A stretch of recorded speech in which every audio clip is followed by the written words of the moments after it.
Este episódio é baseado no caderno de estudos elaborado pelo professor Dr. Marcelo Lessa, idealizador e mentor do projeto ENAC Turbo. Hoje, vamos mergulhar no caderno 13, Direito Tributário, Súmulas e Regime Tributário dos Delegatários. Isso aí. Olá a todos, é um prazer estar aqui para mais uma análise. E olha, eu confesso que estou super animada para nossa conversa de hoje, porque a gente vai entrar num verdadeiro labirinto, né? Com certeza. Um labirinto que assusta muita gente boa no direito. Pois é, e a nossa missão hoje é justamente desmistificar essas regras tributárias malucas que envolvem a vida dos notários e registradores. Exato. E como o professor Lessa sempre destaca lá no material dele, dominar essa matéria não é só um truque para gabaritar a prova da FGV. Tem um propósito maior aí, né? Tem sim. É entender que aplicar isso corretamente garante a segurança jurídica no nosso país. O cartório não está lá só para carimbar papel. Nossa, de jeito nenhum. Mas beleza, vamos desempacotar isso, porque eu quero propor uma analogia aqui. Manda bala. Imagina que você entra num cartório gigante, tem porta de vidro automática, tem painel eletrônico de senha, dezenas de funcionários. Aquela estrutura de multinacional, né? Isso. O lugar tem um CNPJ ativo, tem todo um fluxo de caixa absurdo. Mas aí, na hora de prestar as contas para a Receita Federal, o governo olha para toda essa engrenagem e diz que, para fins tributários, aquilo ali é um autônomo. Um herói solitário. Exatamente. Como que um serviço público, com toda essa cara de empresa, paga imposto na pessoa física? Por que isso acontece? Então, essa é a primeira grande quebra de paradigma. A gente precisa olhar para o artigo 236 da Constituição. Tá, e o que ele diz? Ele estabelece que a delegação é um serviço público, sim, mas exercido em caráter privado. E o mais importante é uma delegação personalíssima. Ah, então não vai para uma empresa. Exato. O Estado não entregou esse poder para uma diretoria ou para um conselho de acionistas. Ele entregou para um indivíduo específico, que passou num concurso dificílimo. Entendi. Mas e o CNPJ? Porque ele existe, né? Existe. Mas o CNPJ está lá só para fins administrativos. Para poder assinar a carteira de trabalho dos escreventes, abrir conta no banco, pagar o INSS do pessoal. Certo. Só que a capacidade contributiva, a renda de verdade que vem dos emolumentos, isso cai direto na pessoa física do titular. Ou seja, nada de imposto de renda pessoa jurídica, o IRPJ. Nada. Esquece IRPJ. O titular vai encarar o leão de frente. É o carnê-leão na veia. E sempre pelo regime de caixa. Regime de caixa é aquele que só conta quando o dinheiro efetivamente entra ou sai, né? Isso mesmo. A contabilidade não quer saber quando o serviço foi pedido. Tributa no mês que o dinheiro pingou na conta e deduz no mês que a conta foi efetivamente paga. Falando em deduzir, é aqui que a FGV adora fazer a festa, não é? O que pode, o que não pode entrar nesse livro caixa? Ah, o livro caixa é o epicentro das pegadinhas da FGV. O professor Lessa é cirúrgico nesse fichamento. Quais são as deduções permitidas, então? O que é tranquilo de lançar? O que for custeio essencial. Então, folha de pagamento da equipe, aluguel do prédio, energia elétrica, internet e, claro, os repasses obrigatórios para os fundos do judiciário. Tá, isso faz sentido. Mas e as armadilhas? A principal armadilha é a cota de depreciação. Imagina que o titular investiu R$500 mil em servidores supermodernos para digitalizar tudo. Se fosse uma empresa normal, ele ia abater isso ao longo dos anos, certo? Exatamente. A lógica corporativa diria isso, mas a Receita bloqueia na hora para a pessoa física. Depreciação de equipamento é benefício de RPG para a pessoa jurídica. No carnê-leão, não pode deduzir de jeito nenhum. Nossa, o candidato tem que ficar super atento a isso. Tem. Outra coisa que dá muita autuação, e o professor Lessa faz um alerta gigante, despesa de transporte genérica. Tipo o titular querer abater a gasolina de todo dia para ir de casa para o cartório? Perfeito. A Receita corta isso sem dó.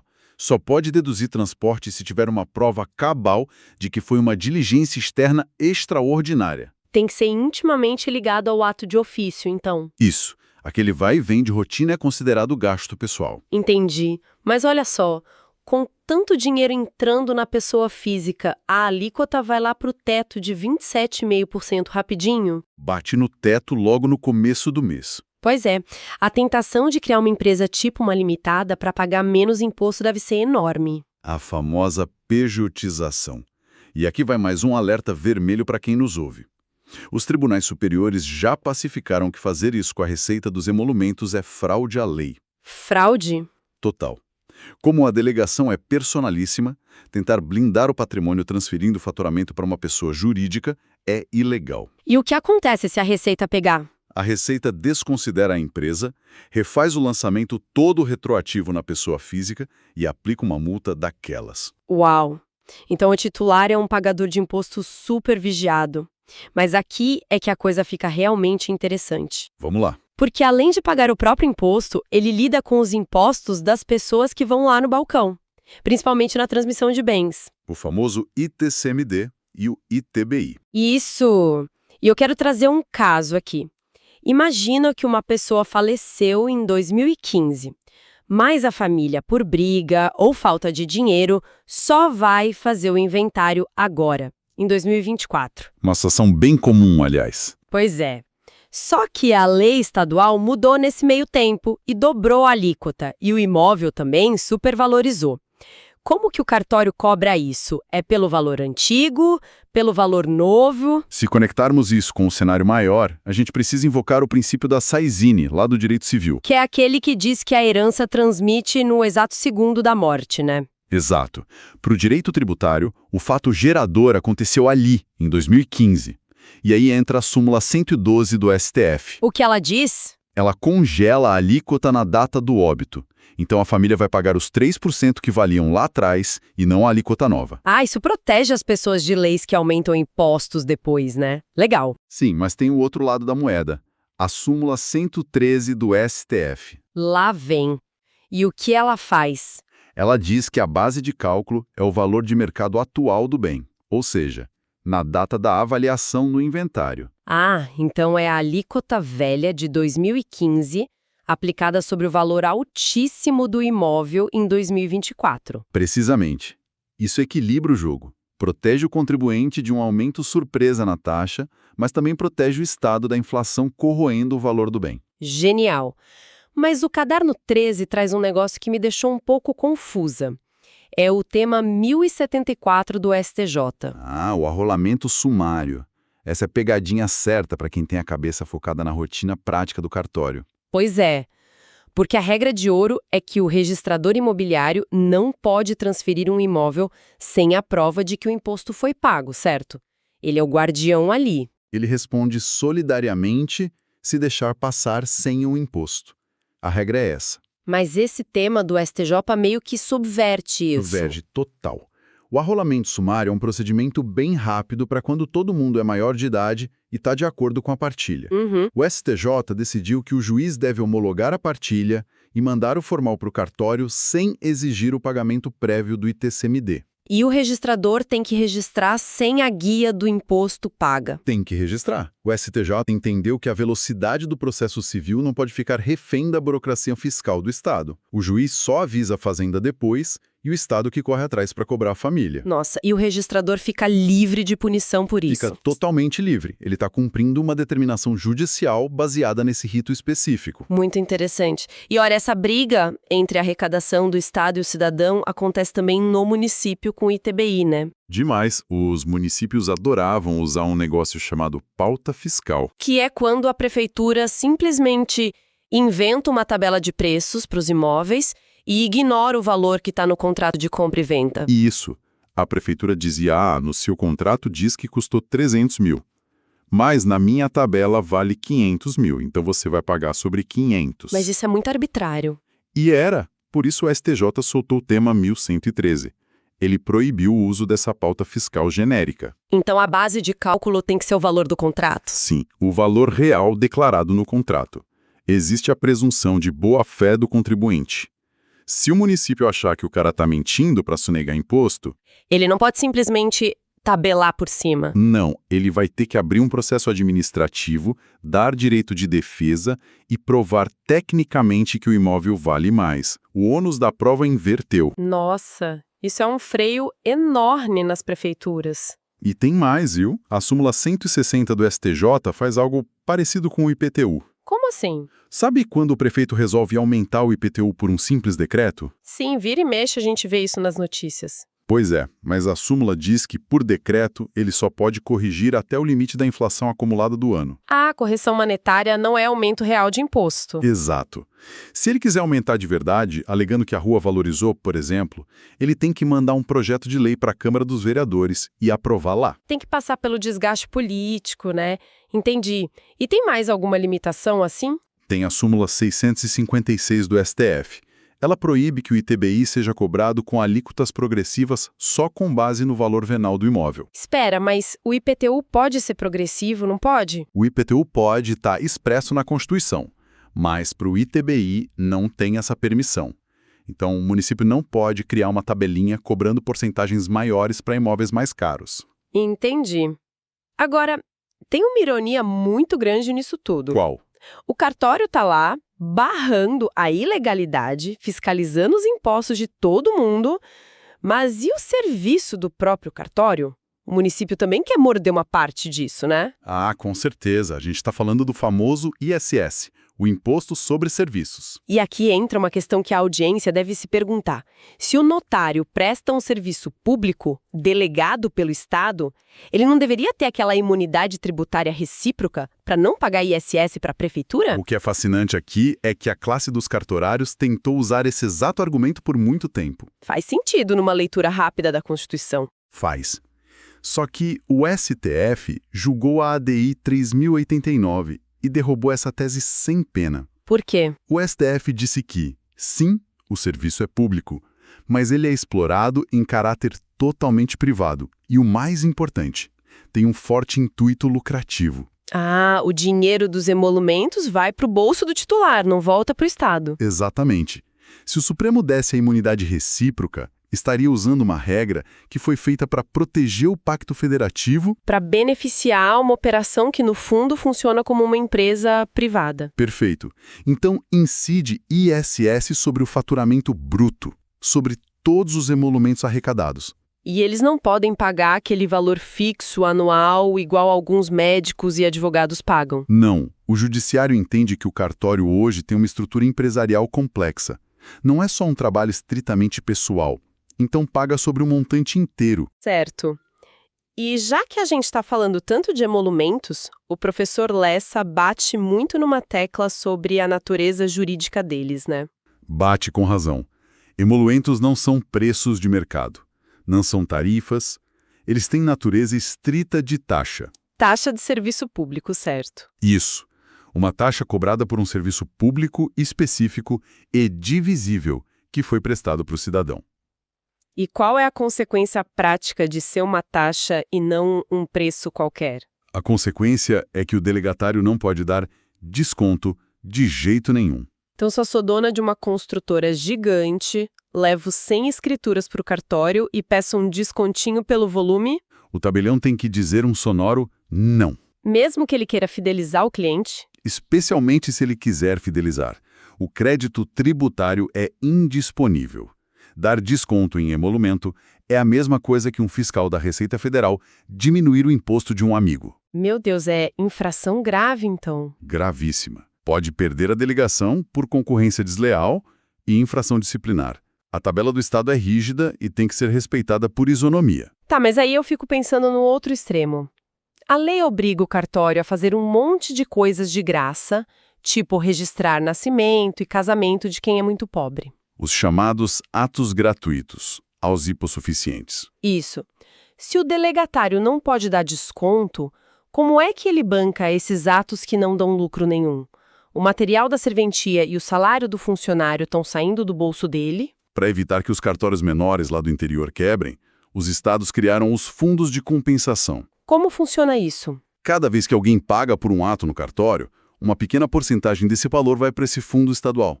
É um caixa único. Ah, tipo uma vaquinha compulsória do setor. E reembolsar os atos gratuitos.